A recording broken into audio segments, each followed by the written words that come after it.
할렐루야, 반갑습니다. 기쁜 성탄입니다. 오늘은 한자라 좀 어렵지만 거룩할 성자의 탄생을 뜻하는 거룩한 생일, 아니 생일이면 그냥 생일이고 또 어르신들은 생신이라 그러죠. 생신 축하드립니다 그러는데 우리 예수님은 거룩한 탄생, 그래서 축성탄 그럽니다. 그리고 이거를 메리 크리스마스, 우리 예수님을 기쁘게 예배합시다, 이런 날인데요.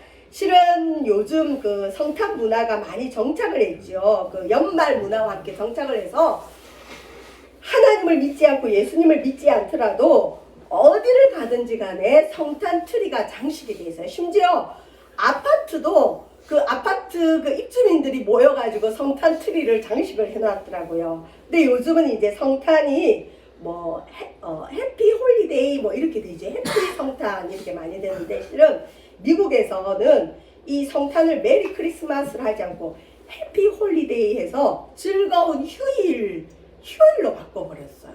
그러니까 이 성탄은 성탄인데 예수님이 없는 성탄이 참 많아요.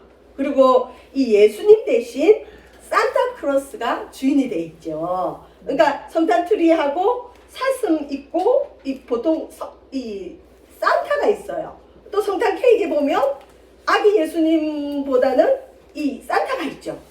자, 어쨌든 문화는 정착이 됐지만 정말 그 화려한 성탄 트리, 그 화려한 성탄의 장식에 진정한 주인이신 이 생일의 주인공이 있잖아요. 예수님이 주인공인데 주인공은 어디론가 사라지고 들러리들이 주인공 노릇을 하는 참 안타까운 성탄절이 됐습니다. 근데 그게 당연해요.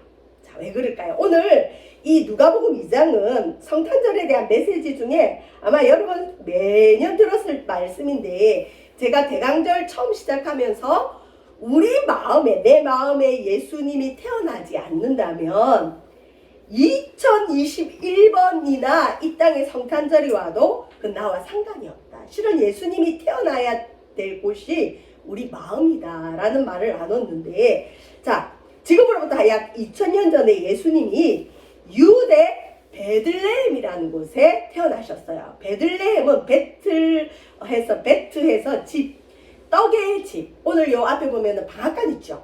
방앗간이 떡의 집인데 예수님이 태어난 고향이 방앗간이란 뜻이에요. 떡의 집.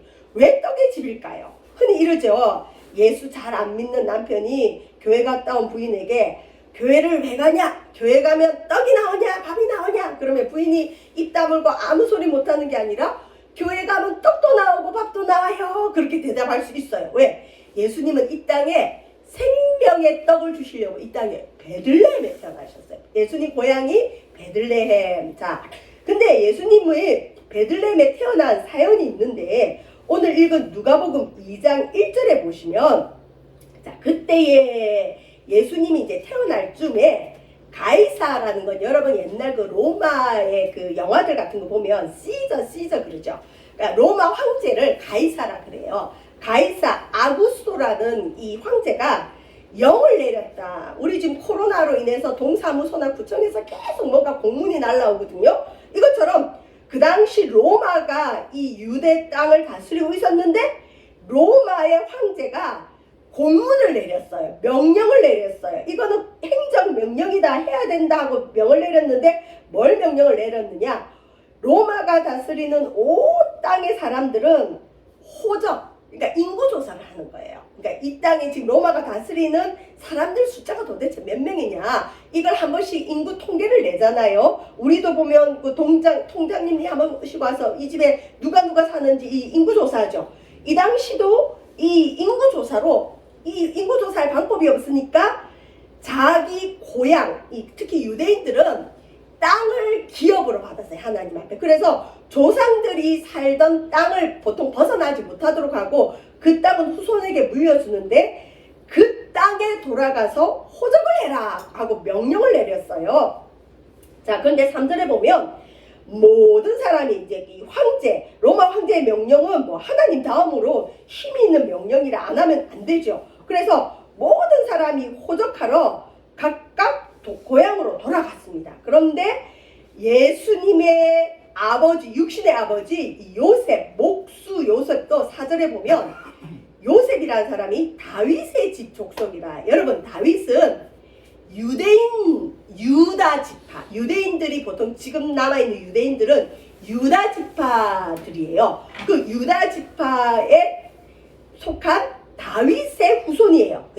예수님의 아버지가. 그래서 다윗의 집 족속이므로 원래 요셉이 살았던 곳이 갈릴리 나사렛 동네, 오늘날로 말하면 서울의 저 강북 지역인데, 유대 베들레헴은 저 강남 쪽에 있어요.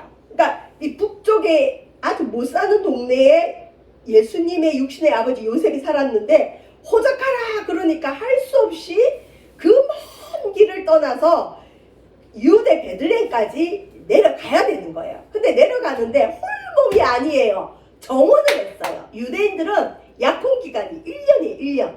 1년 후에 이제 그 부인과 함께 정식 결혼을 하는데, 이 마리아가, 처녀가, 정혼한 여인이 결혼도 하기 전에 애를 맺잖아요. 근데 그 애가 누구죠? 예수님 성령으로 애가 됐어요.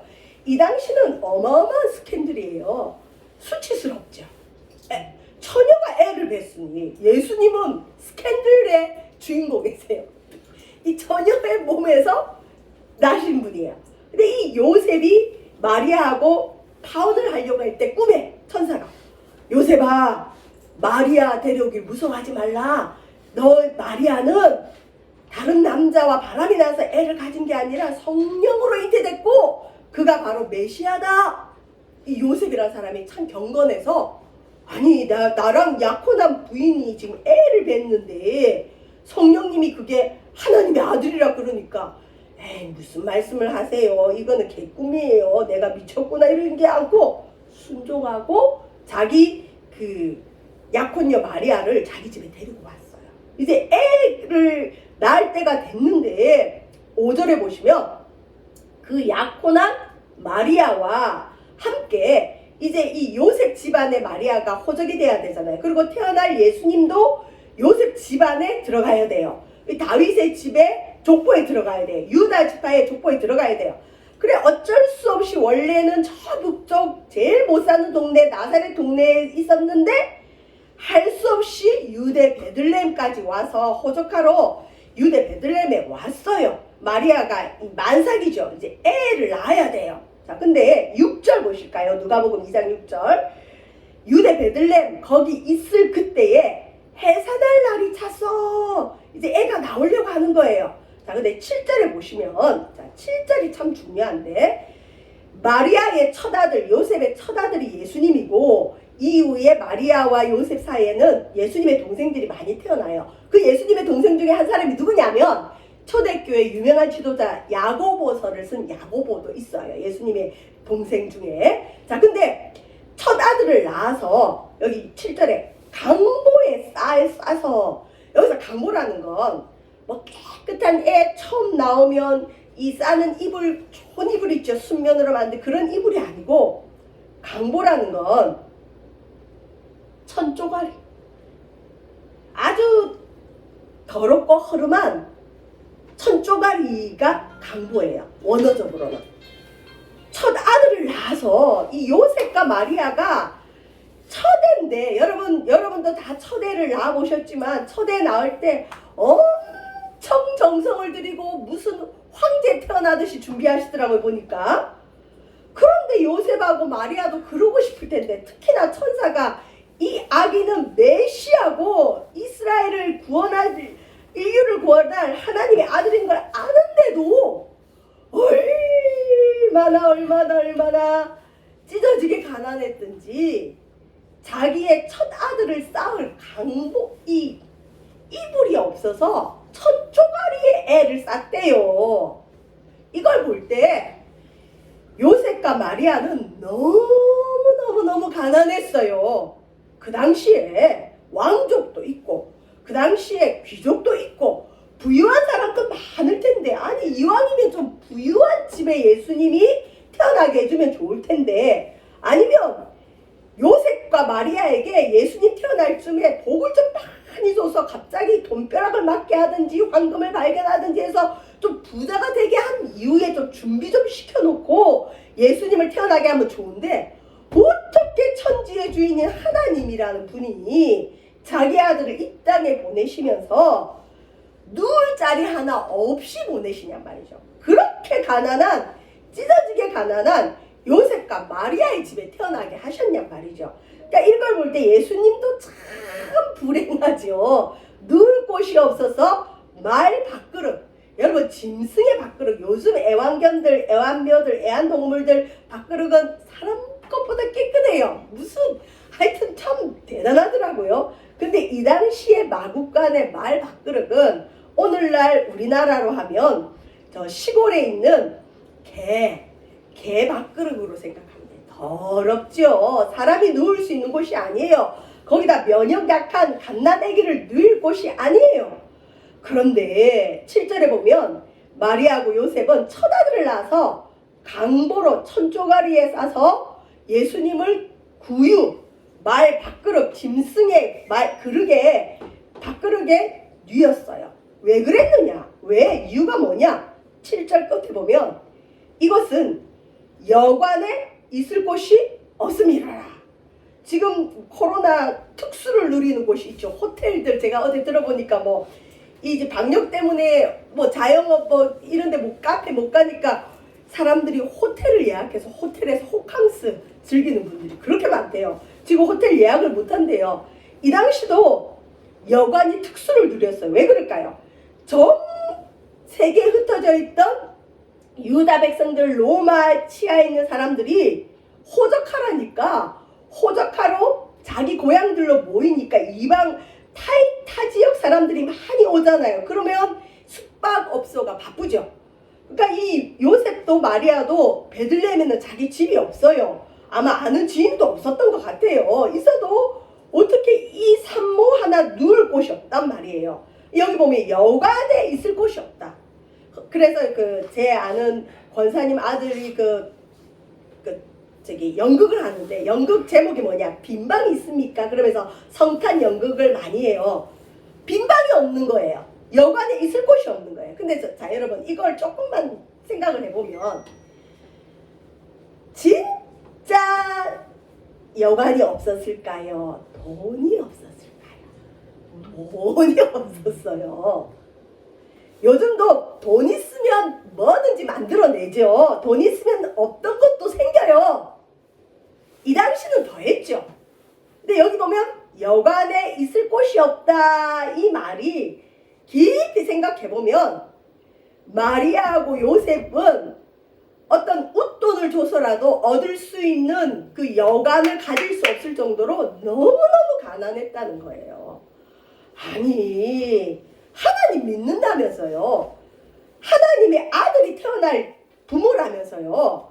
하나님은 천지의 주인이라면서요. 금도 내 것이요 은도 내 것이라고 하시면서 왜 자기 아들이 태어나는데 이 땅에 누울 자리 하나 준비 못하는 그렇게 가난한 요셉과 마리아에게 태어나게 하셨냔 말이죠. 아니면 누군가의 마음을 좀 감동시켜서, 이 당시에 유대 사람들 중에도 경건한 믿음의 사람이 있었겠죠. 그 사람들에게 계시 내려서 너 아기 예수 누울 곳을 준비해라, 너희 집을 개방해라, 이런 계시를 줘도 되는데, 하나님이, 이건 궁극적으로 요셉과 마리아가 가난한 것도 있지만 하나님께서 아예 자기 아들을 이 땅에 제일 비천하게 태어나도록 하나님께서 허락하셨다는 거죠. 두 번째, 이 당시에 사람들의 마음이 너무 강팍하다는 겁니다. 요즘도 우리가 뉴스 듣다 보면 깜짝깜짝 놀라는 뉴스가 많죠. 아니, 어떻게 사람이 이런 일을 하지? 세상이 이렇게 삭막하구나 하는 일들을 많이 봐요. 얼마 전에는 보면은 서울의 강서구 쪽에 보니까 30대 남성이 집에서 홀로 죽은 지 100골이 된 지 1년이나 됐는데도 1년 후에 발견했죠. 아니, 어떻게 이런 일이 있을까? 이 당시도 여러분, 마리아는 산모예요. 그것도 만삭의 산모.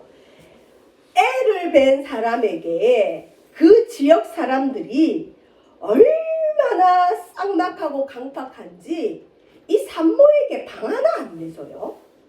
여가는 없다 치더라도 그게 보면 일반인, 그냥 일반 주민들이 있을 텐데, 아니 그럼 주민센터라도 열어주든가.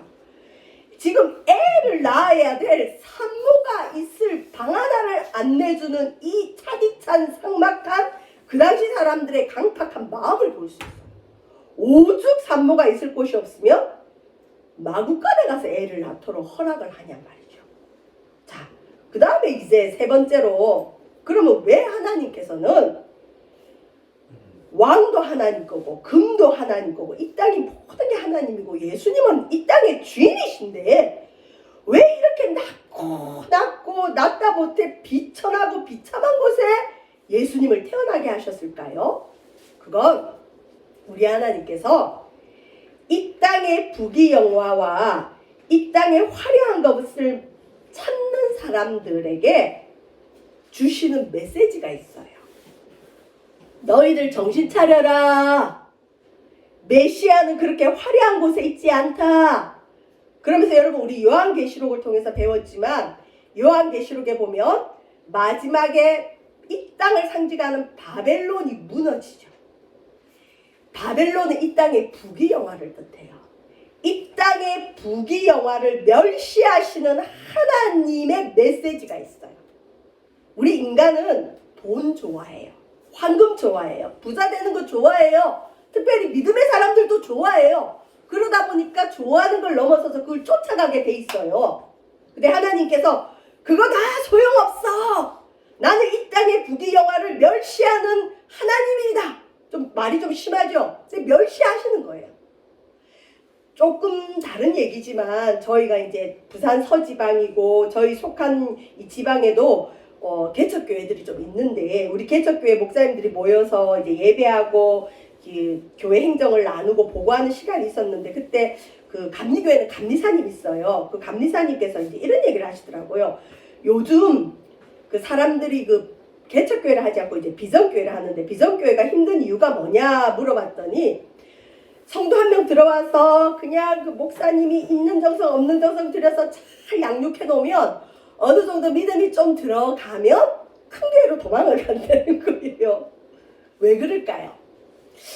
그럴 수 있죠. 그 교회 목사님이랑 안 맞으면 갈 수 있어요. 저는 그건 나쁘진 않다고 생각하는데 이유가 예를 들어서 그 목회자한테 문제도 없고 하나님이 그냥 말씀 속에서 잘 자라고 보낸 교회에서 더 이상 만족하지 못하고 어디로 가느냐? 내가 편의를 좀 누릴 수 있는 화려한 것을 더 간다는 거죠.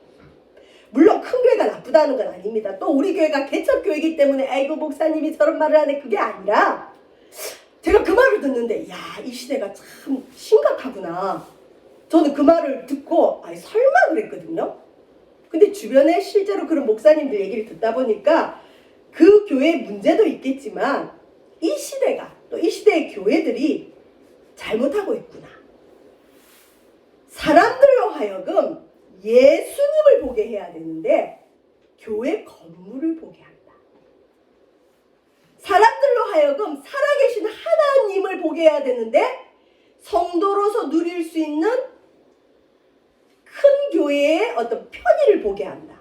그러니까 하나님보다 성도들이 큰 교회나 대형 교회를 통해서 누릴 수 있는 유익을 보게 한다. 그래서 하나님이 혹시 코로나를 보내신 게 아닌가 하는 생각도 해봤어요. 제가. 여러분 교회가 크든 작든 간에 어디서 신앙생활 하든 간에 예수 외에는 보이면 실은 안 돼요. 말씀, 복음, 하나님, 본질. 근데 본질 외에 다른 게 자꾸 우리에게 프라이드를 가져다 주면 병든 시작이에요. 저도 세계에서 제일 큰 감리교회에 있어 봤잖아요. 강남 압구정동에 있어요. 거기는 성탄절 되면 어마어마한 행사들을 많이 해요. 그리고 말이 그렇지 서울 강남 거기 가면 진짜 기가 죽을 정도로 어마어마해요. 근데 거기서 이제 성탄절에 보면 뭐 여러 가지 그 공연들을 많이 해요. 내노를 하는 세계적인 뭐 성악가도 오고 연극인도 오고. 근데 그 교회에서 지금 우리 교회 후원해주고 계세요. 자, 근데 문제는 뭐냐? 그런 행사를 한번 하다 보면 우리 교회는 이런 행사를 하는 아주 앞서가는 교회야. 그까지는 좋아요. 근데 그게 예수님을 대신하면 안 된다. 근데 그런 걸 한번 해주면 성도들에게 어떤 프라이드가 생기냐면, 아, 우리 교회는 정말 참 대단한 교회야. 예수님은 없어요. 죄송한데. 교회만 있어요. 그래서 하나님은 이 세상 부귀영화를 교회가 쫓아갈 때는 반드시 흔들어 버리세요. 흔들어요. 저번에도 말씀드렸지만 이거는 종교학자들이 한 말인데요. 종교가 없어질 징조 중에 하나는 종교가 귀족화되면 없어져요. 부유층, 그 다음에 엘리트층, 귀족들이 누리는 신앙이 돼버리면 그 신앙은 없어져요. 중국의 기독교가 우리보다 훨씬 이전에 들어갔어요. 경교라 그러거든요. 근데 중국의 경교는 어디를 통해 들어갔냐면 중국의 귀족들을 통해 들어갔고, 귀족들만 기독교를 믿다가 없어졌어요. 실은 우리 하나님은 이 땅에 누구든 하나님께 올 수 있도록 비천하고 최고로 비천하고 낮은, 더 이상 낮아질 수 없는 그곳에 자기 아들을 보내셔서 이 땅에 아무리 가난한 자도 하나님께 올 수 있는 길을 열어놨어요. 그런데 오늘날 교회는 이 땅에 가난하고 어렵고 비천한 사람들이 올 수 없는 곳이 되어버렸어요. 문제입니다. 여러분, 이 땅에 아무리 가난해도 아이 하나 쌀, 첫 조각이 하나 없는 부모 있을까요? 아무리 가난해도 아이 누울 곳이 짐승의 밥그릇인 사람이 있을까요? 말이 안 돼요. 말이 안 돼. 옆집에 가서 도움을 구해도 이 정도보다는 낫죠. 근데 하나님이 이걸 허락했어요. 마리아하고 요셉은 융통성도 없어가지고 없으면 가서 빌려서라도 애를 좀 따뜻하게 하면 좋은데 그냥 자기 처지 있는 그대로. 왜 그럴까요? 이 땅에 아무리 낮은 자도 주님 앞에 올 수 있는 길을 하나님이 열어놓으셨고, 저도 그렇고 이 땅의 모든 사람은 부귀영화 좋아해요. 그렇지만 하나님이 허락은 하셔요. 이제 그걸 쫓아가면 안 된다. 그래서 하나님은 이 메시지, 너희들 이 땅의 메시아 구원은 낮은 곳에 있다. 낮은 곳에 있다. 이거 알려주시려고 예수님을 이렇게 가난한 요셉과 마리아에게 태어나게 하시고, 돈이 없어서 여관도 못 구하게 하시고, 천 조가리에 짐승의 밥그릇에 자기 아들을 태어나게 하셨다. 그래서 하나님의 마음, 하나님의 구원은 낮은 곳으로 흘러갑니다. 그렇다고 부자나 존귀한 사람들, 이 땅에 잘 나가는 분들이 구원 못 얻는다는 얘기는 아니에요. 사람마다 하나님 주신 복이 틀려서 누릴 수는 있지만 우리의 마음은 낮은 곳으로 흘러가야 돼요. 지금 여기도 부자들 있으시죠? 그 나쁘다고 하는 건 아니에요. 그렇지만 우리의 마음이 낮은 곳으로 흘러가야 되고, 낮은 곳에 있어야 되고, 그곳에 하나님의 마음이 있다는 것. 두 번째, 이제 주님이 우리가 이제 예배 마치면 이 성도님께서 우리에게 보내주신 케이크로 예수님 생일 파티하면서 음식을 나눌 텐데, 이 생일 잔치에는 반드시 들러리가 있죠. 축하해주는 사람. 근데 예수님의 축하하러 온 사람들도 또 누구냐? 눈에 안 보이는 천사와 목자. 여러분, 목자는 그 당시에 아주 흔한 직업이고 어부들과 함께 하층민 계층의 사람들이에요. 근데 이 천사들이 아기 예수님의 소식을 가지고 온 그걸 알려주는 이 목자들이 어떻게 보면 하나님을 만난 거잖아요. 천사가 큰 빛으로 와가지고 천사가 얘기를 해줘요. 8절에 보면, 자, 2장 8절, 그 지역의 목자들이 밤에 밖에서 자기 양떼를 지키더니, 목자들이 밤에 밖에서 양을 치고 있어요. 잠도 못 자고. 근데 이때 9절에 주의 사자가, 천사를 뜻해요, 목자들 곁에 서고 주의 큰 영광, 주의 빛이 그들을 두루 비추고 크게 무수한다. 신비 체험을 한 거예요. 하나님의 체험을 한 거예요. 그러면서 10절에 보면 천사가 뭐라 하느냐, 목자들이 얼마나 겁이 났겠어요. 지금 양떼 치고 있는데 갑자기 천사가 나타나서 빛을 보여주면서 무서워하지 말라. 보라, 내가 온 백성에게 미칠 큰 기뻐의 좋은 소식을 너희에게 전하노라. 천사를 만난 목자들은 어떤 사람일까요? 나는 메시아를 만날 거야, 나는 하나님 만날 거야 하면서 기도원에서 기도만 하거나 교회에서 금식하고 기도하는 사람들이 아니라 자기에게 맡겨진 일상의 직업의 일들을 하고 있는 사람. 여러분, 하나님은 두 종류의 사람에게 보통 만나주셔요. 첫 번째, 하나님을 기다리고 찾고 찾는 자를 반드시 만나주세요. 두 번째, 자기 일에 충실한 자를 만나주세요. 오늘 여기 목자들은 하나님을 기다렸다 이런 건 없는데 밤에 잠을 자지 않고 자기 일을 하는 사람, 이 사람에게 하나님이 만나주세요. 여러분, 베드로가 예수님의 수제자죠. 베드로에게 언제 예수님 찾아오신 줄 아세요? 누가복음 5장 2절에 보면 이 베드로는 어부기 때문에 자기 동생 안드레와 함께 자기 친구들과 함께 이제 이 밤에 이 고기 낚으러 나갔나 봐요. 근데 밤이 새도록 그물을 쳤는데 고기 한 마리 못 낚았어요. 고기 낚아서 먹고 살아야 될 어부 집안에 밤새도록 잠도 안 자고 그물을 쳤는데 새벽에 그물을 끌어올렸는데 그물에 걸려든 생물이 하나도 없어요. 그날 베드로는 어떻게 된 걸까요? 실패했어요. 일당도 없어요. 보통 우리는 그럴 때 어떻게 하죠? 아, 인생이 왜 이러냐? 나는 이렇게 되는 게 없지? 바다에 물고기가 그렇게 많은데 어떻게 내 그물에 한 마리도 안 낚이냐? 야, 나는 저주받은 인생인가 보다. 뭐 내가 하는 게 그렇지. 야야, 우리 술이나 한잔 때리러 가자. 그리고 술 먹으러 가죠. 보통 우리 학생들이 공부 열심히 했는데 시험 성적이 안 나왔어요. 그러면 두 부류가 있죠. 난 어차피 안 돼. 그러고는 가방 집어 던지고 가서 영화 보러 가고 노는 친구가 있는가 하면, 어떤 고지식한 친구는 어떻게 하죠? 내가 왜 틀렸을까? 내가 어디에 틀렸을까? 그리고 오답 노트 작성하고 있죠. 여러분, 누가 좀 정상적이에요? 전자가 정상적이고 후자는 좀 답답하죠. 근데 예수님이 찾아오는 사람은 후자예요, 후자. 실패했는데 베드로가 뭐하고 있느냐? 새벽에 빈 그물, 손질할 게 뭐가 있어요? 고기 한 마리 못 낚았는데. 성경에도 그대로 있어요.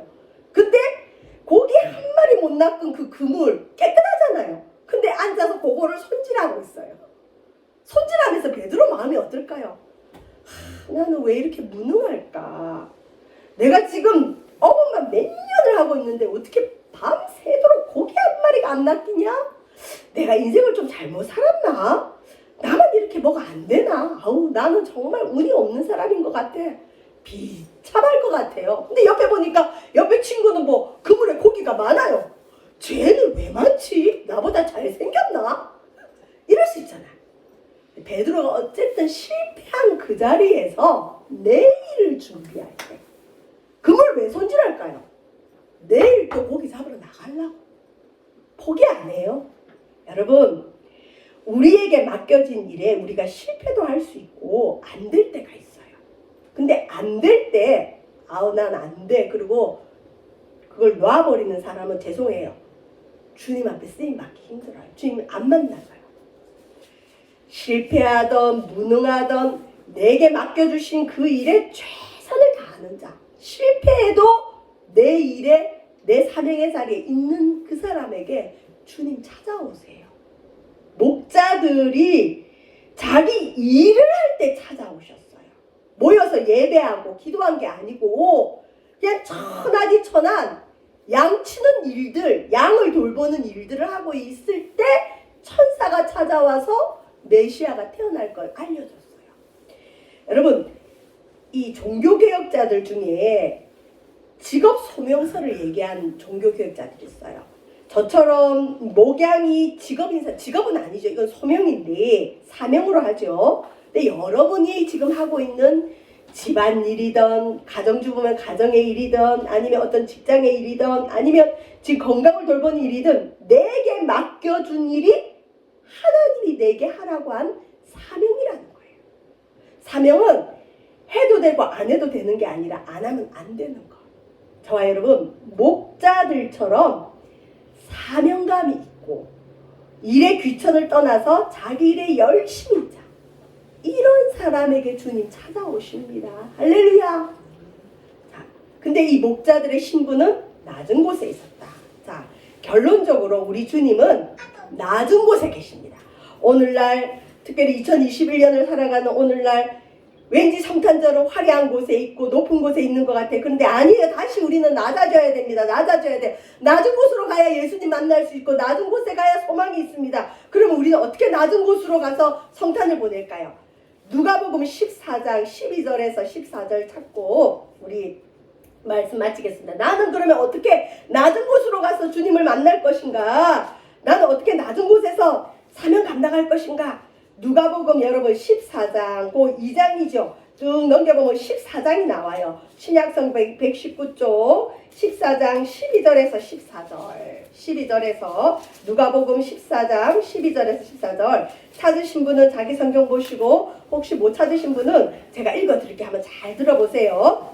그럼 우리는 오늘을 어떻게 살아야 되느냐? 누가복음 14장 12절에 14절입니다. 또 자기를 청한 자에게 이르시되 내가 점심이나 저녁이나 베풀거든 벗이나 형제나 친척이나 부한 이웃을 청하지 말라.